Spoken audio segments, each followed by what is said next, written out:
Assalamualaikum warahmatullahi wabarakatuh. Alhamdulillahirabbil alamin. Allahumma shalli ala Muhammad wa ala alihi wa sahbihi wa barik wa sallim ajma'in. Rabbi zidna ilma wa alhiqna bis-sholihin wa tawaffana muslimin. Amin ya Allah ya rabbal alamin. Bapak Ibu adik jamaah salat tarawih yang dirahmati Allah.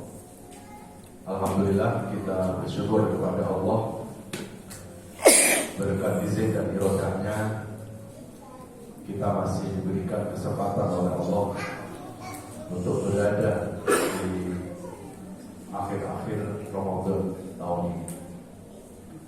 Harapan kita semoga puasa yang kita lakukan pada tahun ini lebih bermakna, lebih berkualitas dari puasa-puasa sebelumnya. Amin ya rabbal alamin. Dan nilai dari ibadah, apapun ibadahnya, bukan hanya puasa, apakah itu ibadah sholat, apakah ibadah puasa atau ibadah haji dan seterusnya, ternyata kualitas dari ibadah itu bukan hanya dilihat dari ibadah itu saja, tapi juga akan dilihat dari efeknya, dari pengaruh. Mampukah ibadah itu membawa perubahan-perubahan diri kita? Itu yang Allah jelaskan di surat Al-Baqarah ayat 21. A'udzu billahi minasy syaithanir rajim. Bismillahirrahmanirrahim.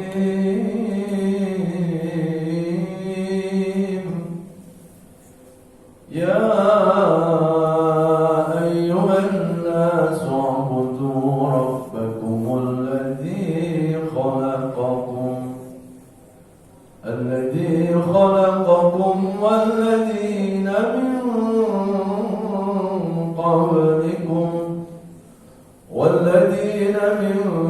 qablikum la'allakum tattaqun. Shadaqallahul adzim.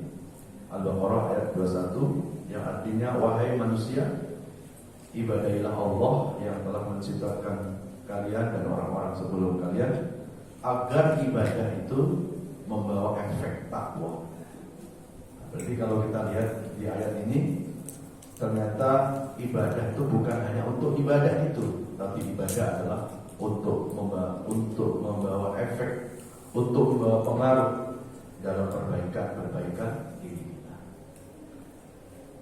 Saya ambil contoh ibadah sholat umpamanya. Maka kalau kita ingin tahu kualitas sholat kita, paling tidak indikatornya ya akan dilihat sebelum dan setelah sholat adakah perubahan-perubahan diri kita. Pokoknya sebelum sholat kita masih senang berbuat dosa, kita masih senang maksiat, kita masih malas ngaji. Ternyata sudah sholat sama saja, maka itu indikatornya sholat yang kita lakukan itu belum la'alakum tattaqun. Berarti sholat yang kita lakukan itu masih sebatas menggugurkan kewajiban. Karena kalau sholat itu membawa efek takwa, itu nanti seperti yang Allah jelaskan dalam surat Al-Ankabut, surat 29 ayat yang ke-45. A'udzu billahi minasy syaithanir rajim. Utlu ma uhiya ilaika minal kitabi wa aqimis shalah. Innas salata tanha 'anil fahsya'i wal munkar wa ladhikrullahi akbar wallahu ya'lamu ma tasna'un. Shadaqallahul adzim. Al-Ankabut surah 9 ayat 45. Bacalah Al-Quran atau bacalah kitab yang telah diturunkan kepadamu wahai Rasul, lalu dirikanlah sholat. Kemudian sholat yang baik itu, ini penekanannya di ayat ini, sesungguhnya sholat itu mencegah dari perbuatan keji dan perbuatan munkar. Berarti kualitas dari sholat kita itu bukan hanya dilihat berapa lama sujudnya, Pak. Bukan dilihat berapa panjang surat yang kita baca dalam setiap rakaat, enggak di situ. Ternyata nilai sholat kita akan dilihat. Mampukah sholat yang kita lakukan itu membawa efek, membawa pengaruh dalam perbuatan baik kita. Ada seorang sahabat datang ke Rasulullah, dia bercerita, ya Rasulullah, aku sudah sholat, tapi kok aku masih senang maksiat. Lalu Nabi menjawab, itu yang sholat berarti baru fisikmu, belum hati. Di hati kita kadang belum terhubung dengan Allah Subhanahu wa Ta'ala. Maka tanda sholat itu dikatakan khusyuk, itu akan dilihat sejauh mana saat sholat hati kita itu merasa dihadiri oleh Allah. Itu Allah jelaskan di surat Al-Baqarah surat kedua ayat 45-46. Ya, jadi ini ada yang menarik ya. Kalau Al-Ankabut tentang sholat ayatnya 45 sama. Di Al-Baqarah tentang sholat khusyuk itu juga 45 juga ayatnya. Dan saya kira ini tidak ada kebetulan ya. Pasti sudah, karena Al-Quran itu firman Allah, dan pasti Al-Quran itu diberikan kemudahan ya, untuk dipelajari, sehingga bukan kebetulan ayat ini sama ya. Bukan kebetulan ayat sholat itu angkanya sama ya, tapi untuk memudahkan kita ya. Kalau kita buka di surat Al-Baqarah 45-46, itu sholat bicara tentang khusyuk. Wasta'inu bis-sabri was-shalah wa innaha lakabiratun illa 'alal khashiyin alladziina yadulluna annahum mulaqu rabbihim wa annahum ilaihi raji'un. Wasta'inu bis-sabri was-shalah, minta tolonglah kepada Allah, pertama dengan sabar, dan kedua adalah sholat. Atau kalau pakai bahasa sederhana, jadikanlah sabar dan sholat sebagai penolong. Jadi kalau hari ini kita banyak masalah, mau ditolong oleh Allah, ada dua kuncinya menurut Quran. Pertama apa? Sabar. Sabar itu apa? Sabar itu mengembalikan semua masalah kepada Allah. Itu sabar. Ya, jadi sabar bukan orang yang pasif gitu ya. Ada orang dikepak-kepokin, kenapa dia sabar? Bukan begitu. Ya. Sabar itu adalah mengembalikan semua persoalan itu kepada Allah. Kenapa persoalan itu harus dikembalikan kepada Allah? Ya karena hidup ini membuat Allah. Pasti Allah yang membuat hidup lebih tahu tentang solusi. Ya. Kemudian yang kedua, kalau mau ditolong oleh Allah, jangan pernah tinggalkan sholat. Berarti sholat yang Allah perintahkan kepada kita itu bukan hanya sekedar ibadah, tapi ternyata sholat itu juga menjadi way out, jalan keluar Pak, dalam menyelesaikan persoalan-persoalan hidup kita. Hari ini banyak orang banyak masalah, mau ditolong sama Allah tapi nggak pernah sholat. Itu salah konsep. Karena Allah itu akan menolong hambanya melalui jalur yang namanya apa? Sholat. Kemudian sesungguhnya sholat itu sangat berat kecuali orang yang khusyuk. Ya, jadi yang mengatakan sholat berat ini bukan Ustaz. Yang mengatakan sholat itu berat adalah Allah.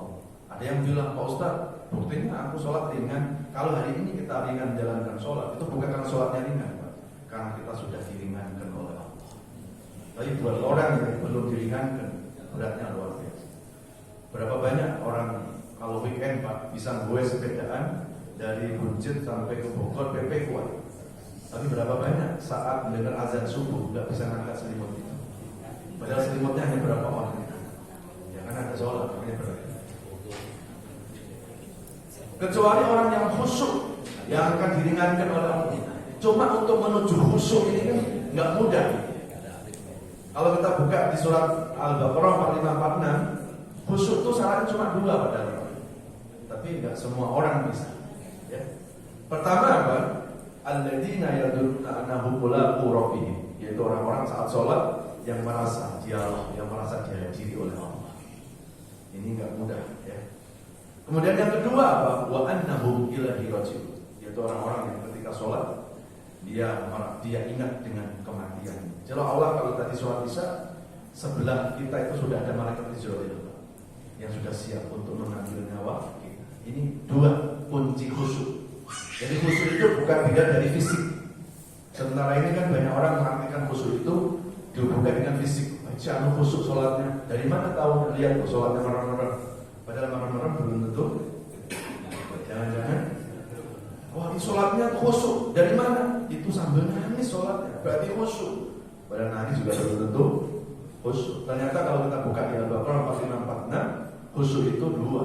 Pertama saat sholat kita merasa dihadiri oleh Allah. Jadi apa yang hadir di hati dan di pikiran kita, itu yang menjadi ukuran khusyuk. Kalau yang kita hadirkan adalah Allah, maka itulah khusyuk. Lalu yang kedua, ketika sholat kita ingat kematian. Jadi seolah-olah kita berasumsi, Pak, seolah-olah kita melaksanakan sholat adalah sholat yang berakhir. Karena setelah itu kita sudah akan kembali kepada Allah Subhanahu wa Ta'ala. Tapi faktanya saat sholat yang kita ingat apa? Ya, lagi nyari kunci saja nggak ketemu saat sholat. Begitu 2 rakaat nongol kunci ada di mana? Ya. Lagi bingung kan? Lagi sholat tiba-tiba hujan. Ingat apa? Nah, ya, apa? Pokoknya banyak lah. Penyebab orang tak khusyuk itu banyak. Ya.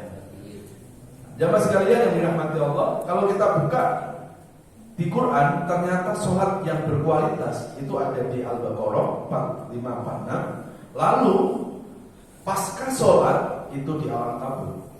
Jadi kalau kita sholat memenuhi syarat tadi, berarti khusyuk kita. Dua itu ya.